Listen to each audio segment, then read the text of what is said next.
먼저 CVD 움직임을 살펴보겠습니다. 해당 CVD의 볼륨은 색이 연할수록 볼륨이 높음을 의미하며 강한 지지와 저항의 역할을 하게 됩니다. 갈색은 대형 고래를 의미하며 보라색은 중형 고래, 그 외에는 소형 고래들을 의미합니다. 62에서 72K의 박스권이 지속되고 있습니다. 해당 박스권에 따라 70K, 71K, 72K, 73K 매도벽이 깔려 있으며 65K, 64K, 62K의 매수벽이 깔려 있습니다.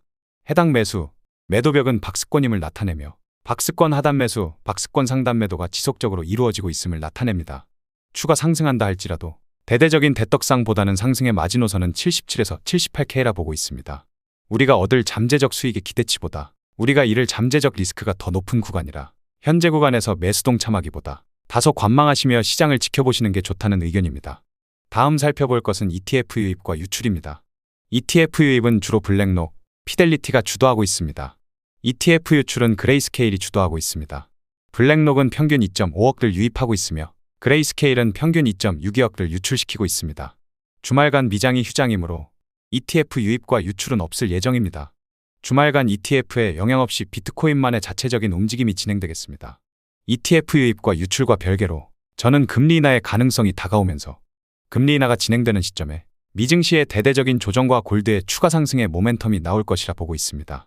비트코인은 위험자산군에 속해 있으므로 미증시와 동향을 같이 할 것이라 보고 있으며 저는 여전히 시장에 매수 동참하기보다 관망의 포지션을 택하고 있습니다. 다음 주제는 미결제 약정 흐름입니다. 노란색 선은 비트코인 가격을 의미하며 초록색 바는 미결제 약정을 의미합니다. 여기서 미결제 약정이라 함은 수익 실현을 하지 않은 포지션을 의미합니다. 비트코인이 지금 약 반등하여 68K 부근까지 상승한 상황입니다. 그러나 지금 비트코인이 반등을 하는 와중에 미결제 약정이 더욱 빠지고 있습니다. 이제까지 대상승장에서는 비트코인이 상승하면 미결제 약정도 맞상승하는 구조가 나왔습니다. 그러나 현 시점 비트코인의 상승함에도 불구하고 미결제 약정이 오히려 빠지고 있는 모습입니다. 미결제 약정이라 함은 수익 실현이 되지 않은 물량을 의미하며 결국 언젠가 수익 실현될 물량이라고 해석을 하시면 되겠습니다. 비트코인이 가격 상승함에도 불구하고 미결제 약정이 감소한다는 것은 시장에 있어 자금 이탈이 진행 중이라 보시면 되시겠고 수익 실현이 점진적으로 이루어지고 있다고 판단합니다. 저는 여전히 지금의 구간은 세력들의 물량 넘기기, 즉 분배 구간이라 보고 있습니다. 당장 물량을 왕창 던지진 않겠죠. 개미들에게 물량을 넘기려면 점진적으로 천천히 희망 회로를 그리게끔 해주면서 물량을 분배하게 될 것입니다. 따라서 저는 시장에 대해서 매수 동참하기보다는 관망 포지션으로 다소 지켜보시는 게 좋다는 의견입니다. 해당 차트는 비트코인 일봉 차트입니다. 저는 여전히 세력들의 물량 넘기기 분배 구간이라고 보고 있습니다. 바닥 구간에서는 매집이 진행되며 오랜 기간 바닥 구간에서 횡보를 하게 됩니다. 해당 바닥 구간에서 지루한 횡보 움직임을 통해 포기하고 떠나는 개미들로부터 물량을 뺏게 됩니다. 그리고 시장은 어느 순간 크게 상승하는 법이죠. 반대로 천장 구간에서는 분배가 진행됩니다. 오랜 기간 천장권에서 횡보 움직임을 보여주죠. 그것은 환희에 찬 개미들에게 물량을 넘기는 과정임을 나타냅니다. 그리고 시장은 어느 순간 크게 하락하게 됩니다. 따라서 현재 구간에서 신고점을 경신한다 할지라도 그것은 숏을 죽이러 가는 작업일 뿐 해당 신고점을 찍고 크게 하락할 가능성이 높습니다. 혹은 이대로 신고점을 경신하지 않으며 계단식 하락을 만들어낼 수도 있겠습니다. 결국 저는 박스권 하단인 62K를 하방 이탈한다는 관점입니다. 물론 저의 관점과 인사이트가 틀릴 수도 있습니다. 그러거나 말거나 저는 저의 매매 원칙을 지킬 것이며 제가 정해놓은 매수 자리가 아닌 이상 저는 시장에 동참하지 않을 것입니다. 강세장에서는 많은 이들이 돈을 벌거나 그간 손실 봤던 것을 복구하기 시작합니다. 2017년 불장도 마찬가지입니다.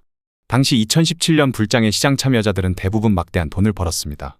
해당 불장 당시에 대부분 코인을 찬양하며 코인에 대한 맹목적인 신뢰를 보여주었습니다. 그러나 시간이 지나고 나면 왜 모두가 코인은 사기라며 욕을 하게 되는 것일까요? 돈을 잃을 때까지 하기 때문입니다. 전제 조건이 돈을 잃을 때까지 한다입니다. 이것을 잘 생각해 보세요. 시장 참여자 대부분이 시간이 경과함에 따라 왜 수익을 못 내는지는 해당 문장에 모든 것이 담겨 있습니다. 2021년 불장도 마찬가지입니다. 2021년에도 정말 엄청난 대상승장이 이루어졌습니다. 많은 이들이 큰 수익을 얻었고 그간 잃었던 돈을 복구하기도 하였습니다.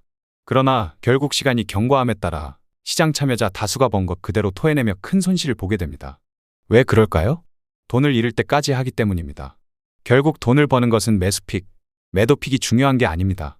시장에 대해서 참여해야 될 구간과 관망해야 될 구간을 명확히 구분짓는 것입니다. 현재의 시장은 분명히 과열되었고 시장에 많은 자금이 풀렸습니다. 다시 시장은 해당 자금을 회수하려고 들 것입니다. 해당 자금의 회수를 통해 많은 이들이 다시 돈을 잃을지도 모릅니다. 시장은 모두를 부자로 만들어주지 않습니다. 돈을 버는 것은 스마트한 투자자들이며 개인 투자자들은 결국 시장에 당하게 되어 있습니다. 시장에 당하지 않으려면 시장에 대해서 냉철한 판단과 결단이 필요하게 될 것입니다. 그렇다면 당신도 스마트한 투자자가 될 수 있을 것입니다. 오늘 준비한 영상은 여기까지입니다. 오늘도 시청해 주셔서 감사합니다.